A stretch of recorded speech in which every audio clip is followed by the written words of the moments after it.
everyone. It's Saturday, May 4th, 2019, and it's about 10:30 in the morning. I got a late start. Ran out to an event that was out at the Budweiser Event Center first, but it is finally time to get this thing on the trail. I was sick the entire week. Some kind of horrible stomach bug was running through me, and it was quite unpleasant. So finally feel like a human again. One good thing that last week did bring was I had plenty of time to mill around the house and get all of my equipment installed in the Jeep. So onboard air is functional, ham radio is functional, power distribution is functional. That is all going to be part of this video today. But as I expected when I drove this thing home from Wyoming, I said in the video that this Jeep wants to pull into the 20s so bad. You could tell driving, the fuel economy wanted to be in the 20s. I just filled up and did a 16.5 around town, mixed driving. And I've got about 11-12 miles on this tank of gas so far. I'm just cruising up here by Masonville. And let me get this, I'll unhook the camera after this corner here. There's a car coming.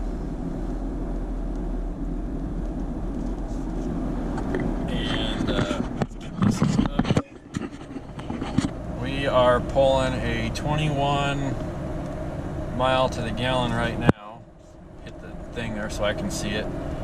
And we've got only 13 miles on the tank, but we're at 21 mile to the gallon, and the instant constantly is sitting up there around 20 to 30. So got a bike coming up here on this corner.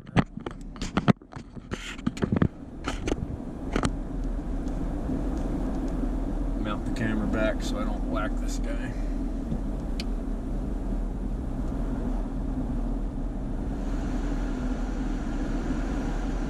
The turbo on this thing is really loud. That's that whoosh you hear.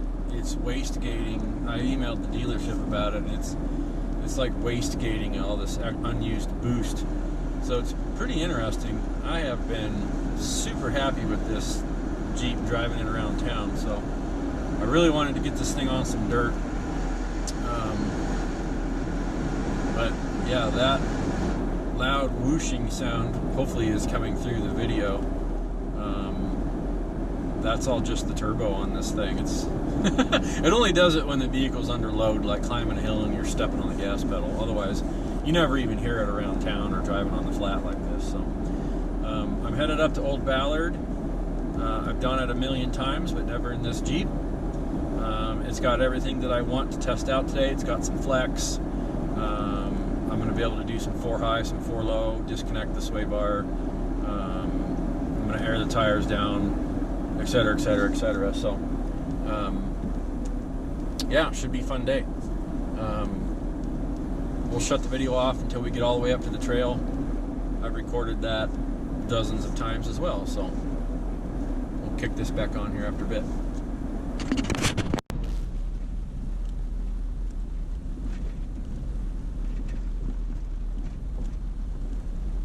Alright, it's almost 11:30 and we're up on Old Ballard now. Aired down back at the Moody Hill trailhead, just kind of getting the hang for how this new Jeep drives. The people have a tendency to bash the Mopar lift kits. This has the Mopar 2-inch with the 2.5-inch Fox shocks on it, and it soaked up that county road. Larimer County Road 44 is pretty rough at the bottom. It's such highly traveled and only graded a couple times a year. These tires, I was watching them in the mirrors, were going up and down with the bumps very smoothly, and not a lot of that was transferring into the Jeep. So the cooling fan comes on for about 10-15 seconds and then shuts back off. And the transmission, I'm only in 4 high. The transmission's not hunting all over the place. It's doing a really good job of staying in second gear. And I'm cooking along, 10 mile an hour, so not exactly fast, but Now that I'm in four-wheel drive and the suspension's flexing a little bit, I feel something vibrate when I go over bumps. I don't know exactly what it is, but it might just be the suspension flexing and it's just transferring through the gas pedal or something. I don't know, but catching up to a pickup truck with an ATV, so wherever he unloads at, I'm going to turn up here. Yeah, there's definitely something rubbing. It's either rubbing or it's just a bushing, squeaking or something, but I guess we'll have to keep an eye on that and see if that continues. It's when I go over those bumps and then it suspension relaxes back out.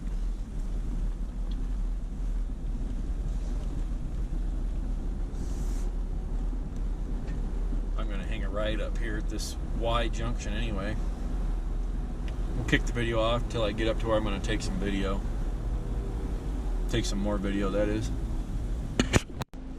Alright. Just let back out. There was a couple of tent stakes laying on the ground back there, so never pass up an opportunity to collect a couple tent stakes.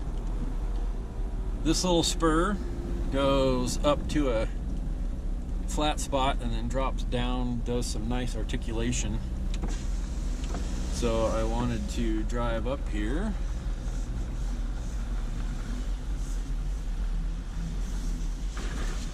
and then we'll take some video of the suspension flexing out. A lot of water on the ground. There was about a foot of snow up here last week.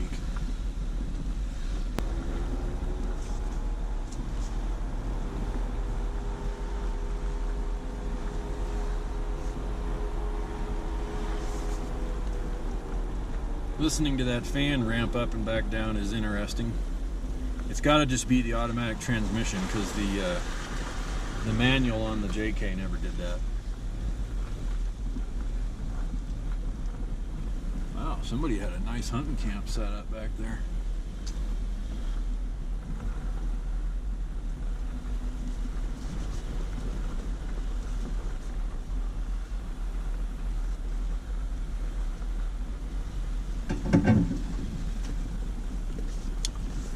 Okay, whacked the ham antenna.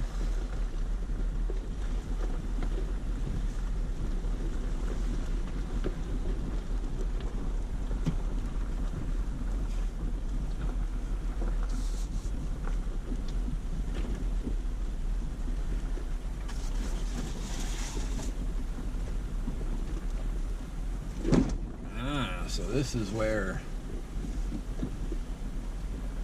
being in low range would be kind of handy. I think I smacked my wheel on that rock back there. I'll have to check and see if I got a rock strike. Alright, we're going to pop this into low.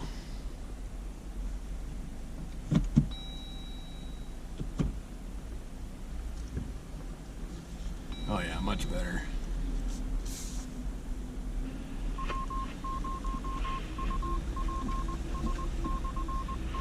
Riding the brakes too hard.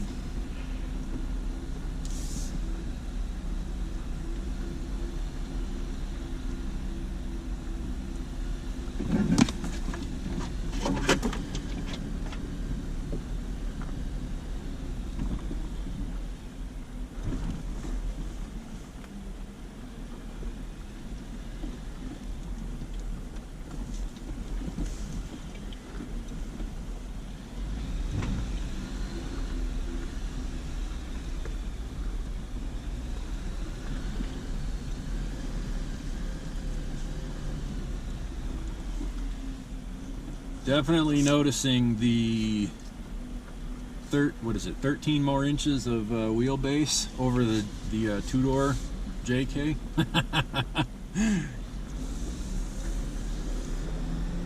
Definitely noticing that.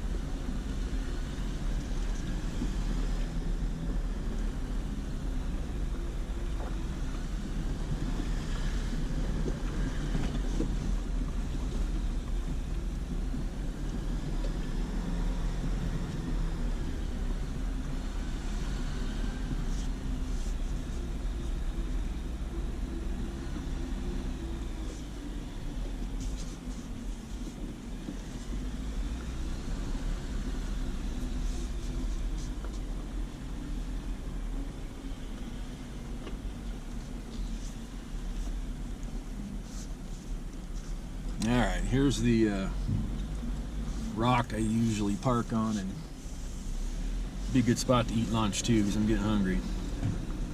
And we'll shoot some video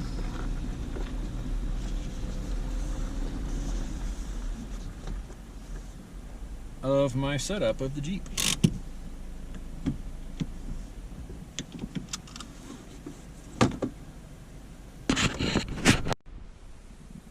Alright, there we have it.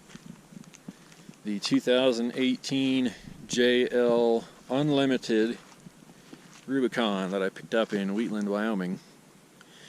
It came with plastic bumper.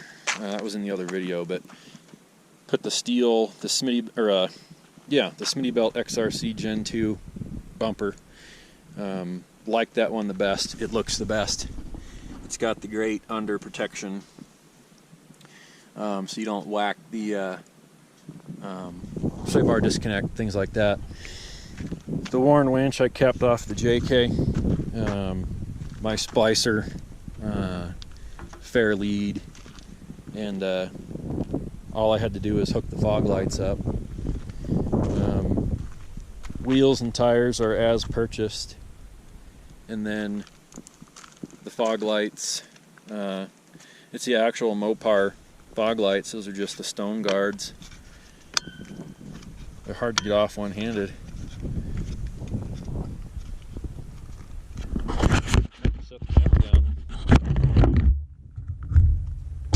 There we go. You can get them on one-handed.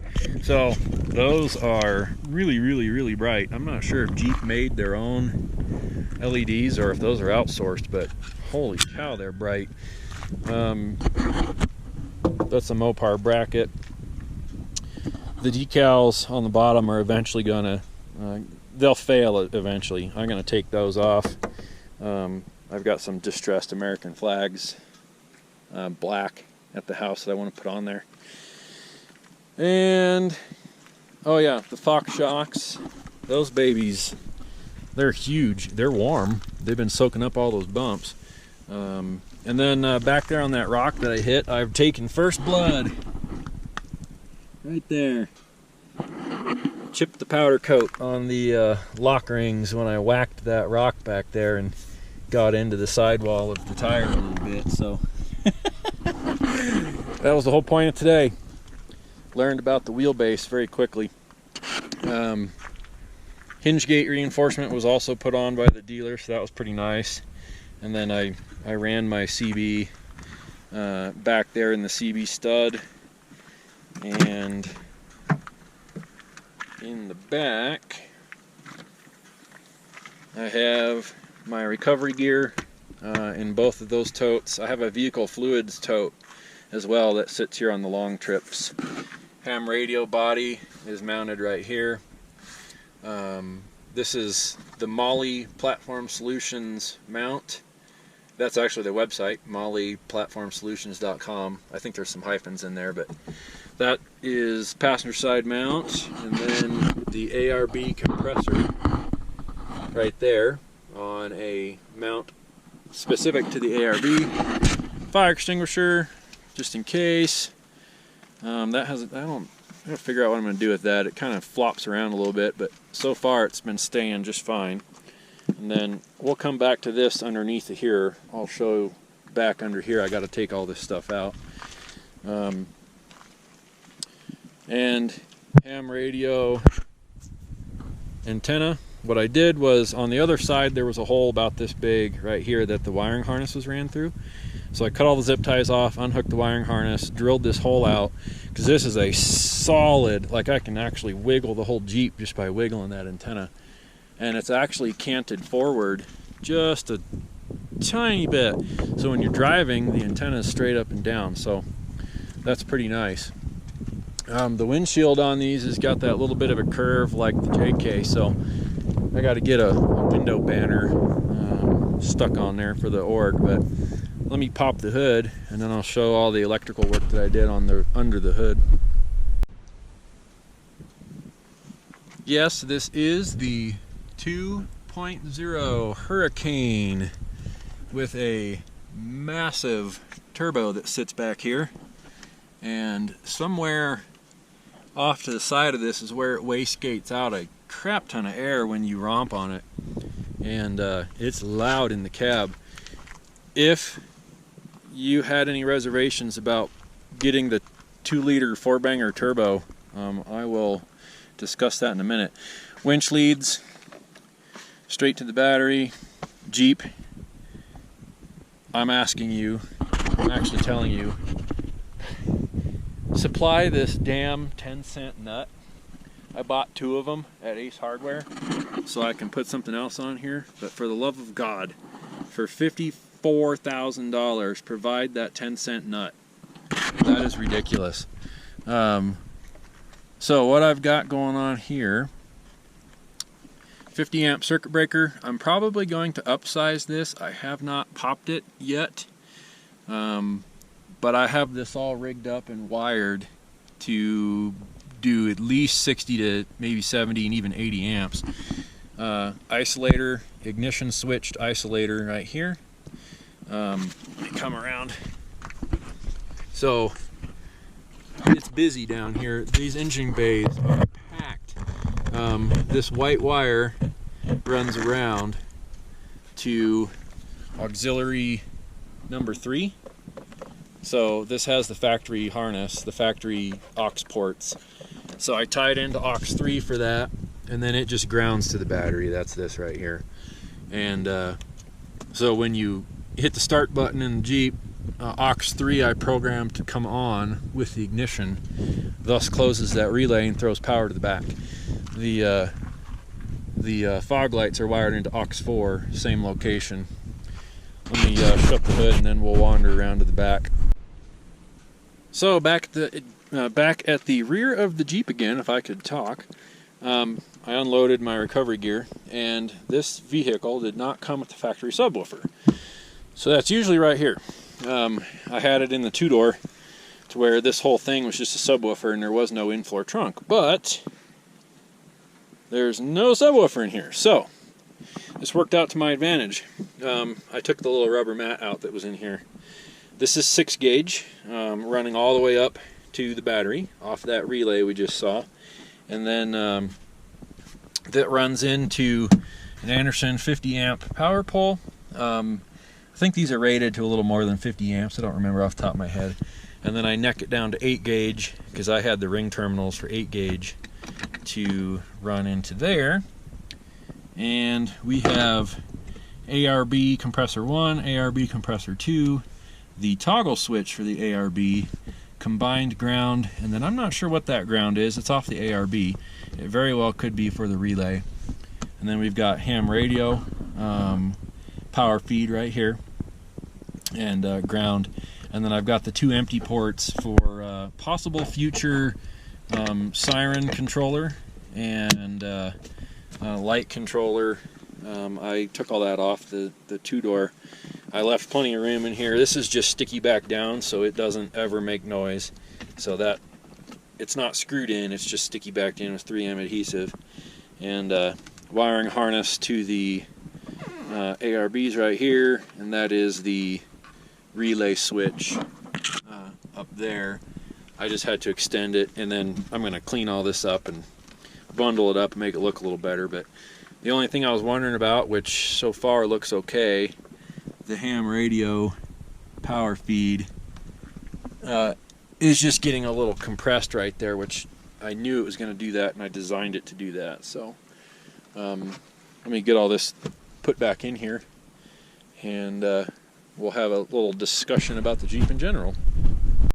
Alright, with all of that put back together,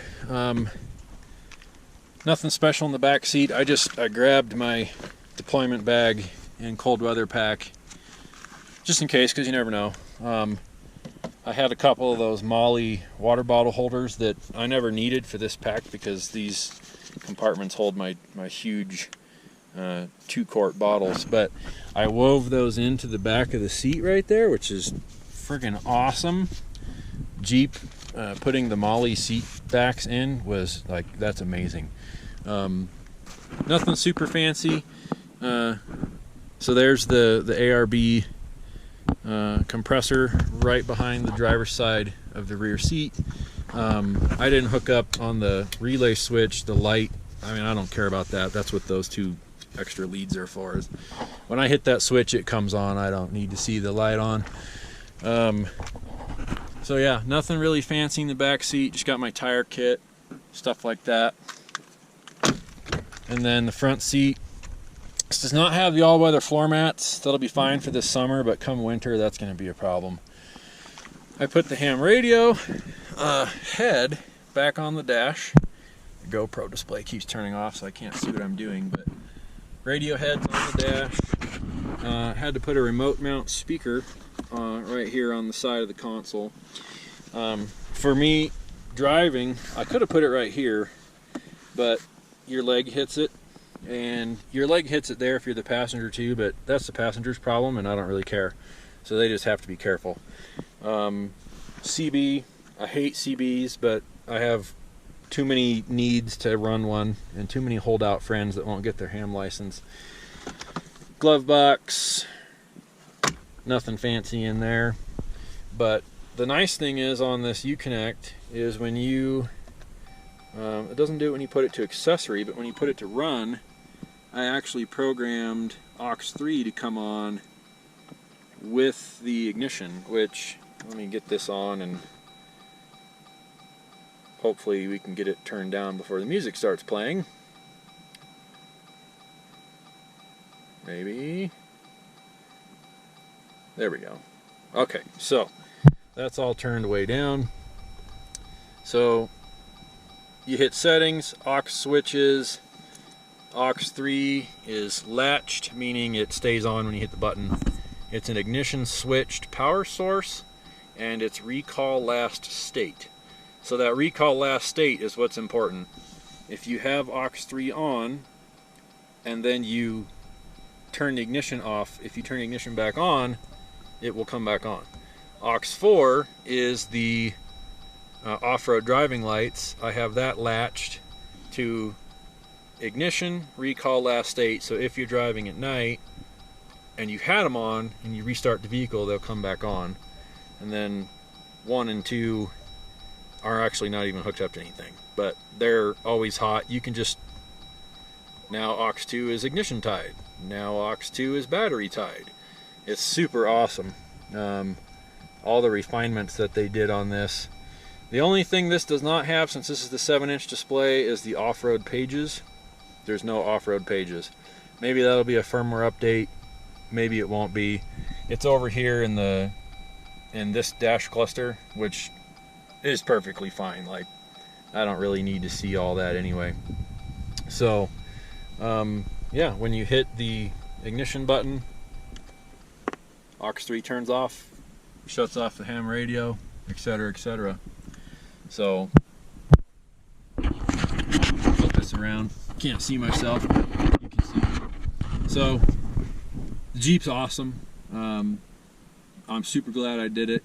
I've needed a 4-door for the search and rescue side of things, off-road recoveries, and even some of the personal trips.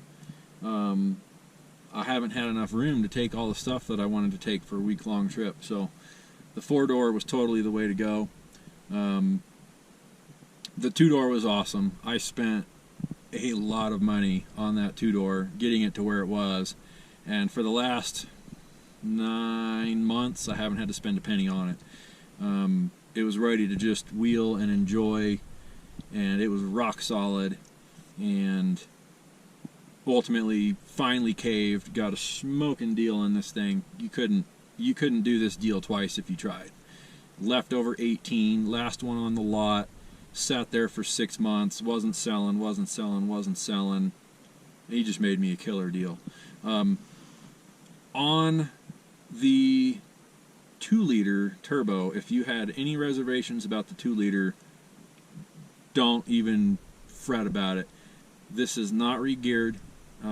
All the dealership did was put the lift and tires on and calibrate the speedometer. That was it. This thing flat out gets up and goes. There is no reason to be concerned about a 2-liter 4-banger. That turbocharger takes all of that and just completely dispels it. So even off-road so far, I was lugging it around in 4 high. We're going to get back to driving around in 4 low after I eat some lunch, and see if that fan keeps coming on and off like that. That could just be because you're lugging things and working that transmission so hard in 4 high at altitude. So love this Jeep. Wished I would have done a 4-door JK from the get-go, because if I did, I wouldn't have bought this. But this thing is awesome. The seats are more comfortable than a JK. The road manners are more I guess what I would say, the road handling is way better. I don't know if that's just the 4-door versus 2-door. I've driven a friend's 4-door, and this feels different. It's tighter, more responsive, everything. So yeah, I'm going to eat some lunch. We'll throw the dash cam back up, and we'll kind of just do some putzing around in 4 low.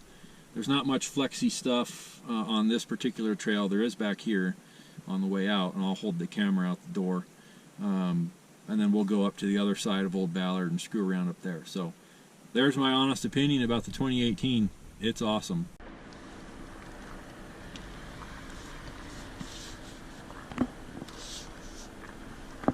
Alright, we're going to drive down in this little, I already did it once, but we're going to drive down in this little bowl.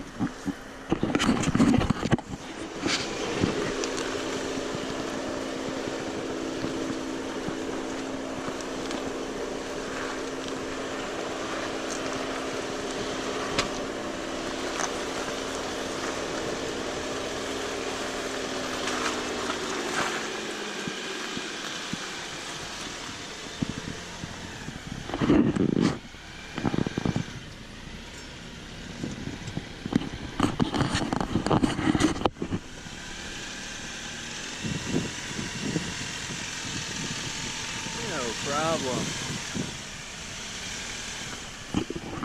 That longer wheelbase. Yeah. Definitely seeing the immediate differences. Let me get this back to the off-road pages, because those are cool. Where's that at? Come on. There it is.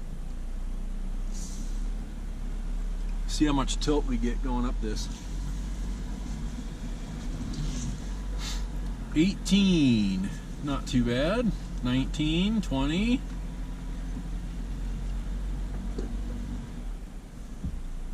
Leveled back out a little bit. So you get the off-road pages here, not over here, which, fine, whatever. I mean, you still get a version of it. It shows you your tilt and your lean or your tilt and pitch, excuse me. So we're headed uphill, 9 degrees with a 14-degree tilt, so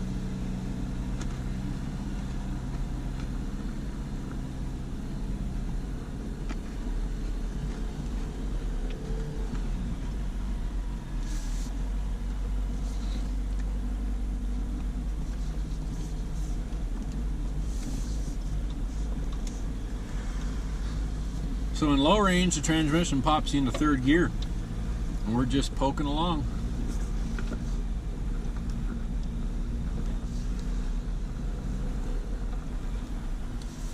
There's a 22-degree tilt.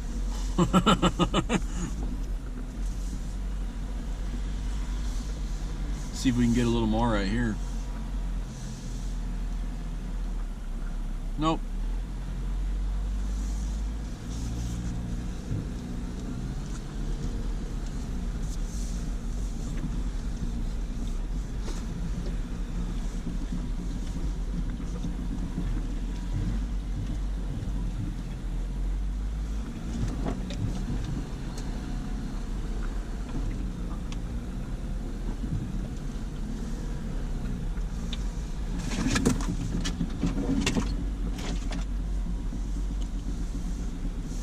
I think we're putting our first pinstripes on this baby too.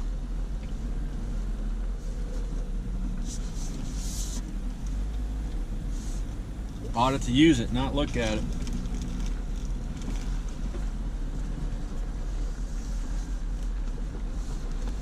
Ah, there's that damn rock that I whacked my tire on.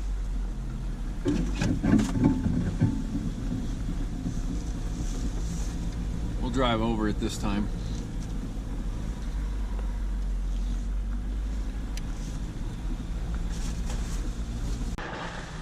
All right, back on the main part of Old Ballard right now, and just been experimenting. The transmission will go into 7th gear in 4 low downhill. So first overdrive downhill, low range. Kind of curious to see how high it would actually shift. I didn't look and see what the maximum speed is you can safely travel in 4 low, but I need to do that. The only thing I'm noticing, and it could just be because this literally has 400 miles on it, and it's the first time it's been in 4-wheel drive, so 4-wheel drive's got about 5 miles on it. In 4 low, it goes wah wah wah wah wah wah wah wah wah as you're driving. So I don't know if that's, I've never heard a vehicle do that. I don't know if that's the transfer case screaming, or maybe it's finally spinning the front drive shaft for the first time, because this has the front axle disconnect. Maybe that front ring and pinion is that tight. I don't know, but super impressed so far. This is a gooey, sloshy, nasty mess back here, so you might be able to hear it. I don't know if you can hear that or not over the sound of the sloshing, but it's wah wah wah wah wah wah wah wah wah.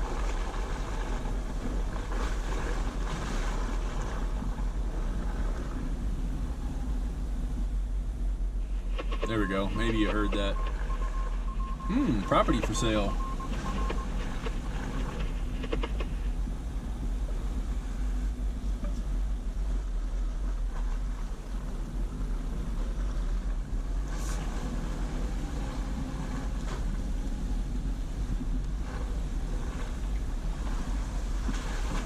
I shouldn't have shut the camera off. Nobody's gone for this one yet, so I'm gonna go for it. I want to feel this traction control shift power around in this thing.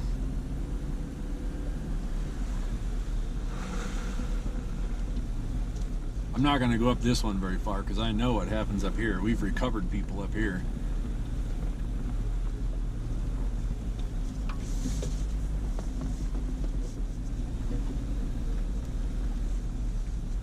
So far these Toyo MTs are eating right through this. Let's see if I can stop and get going again. Oh yeah, jeez.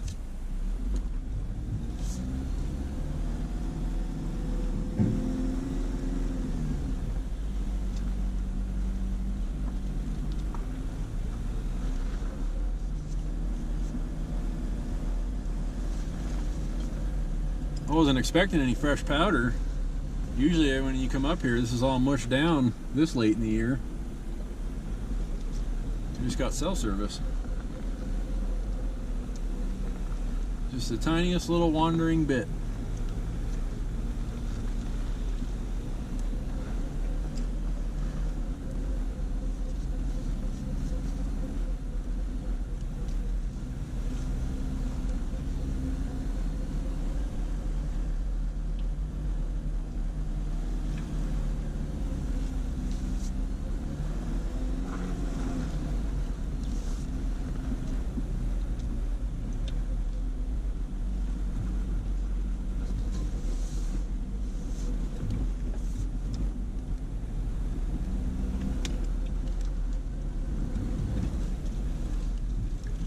Riding in the ice ruts.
It gets really difficult to turn around up here, so I'll probably, in fact right here is one of the spots that I've turned around before.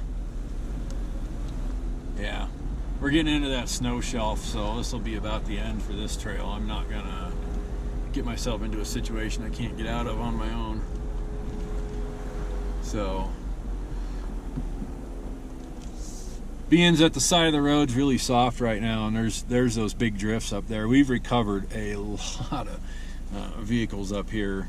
Friends, when we're out doing this on purpose together, and then through the off-road recovery team, I've been up here myself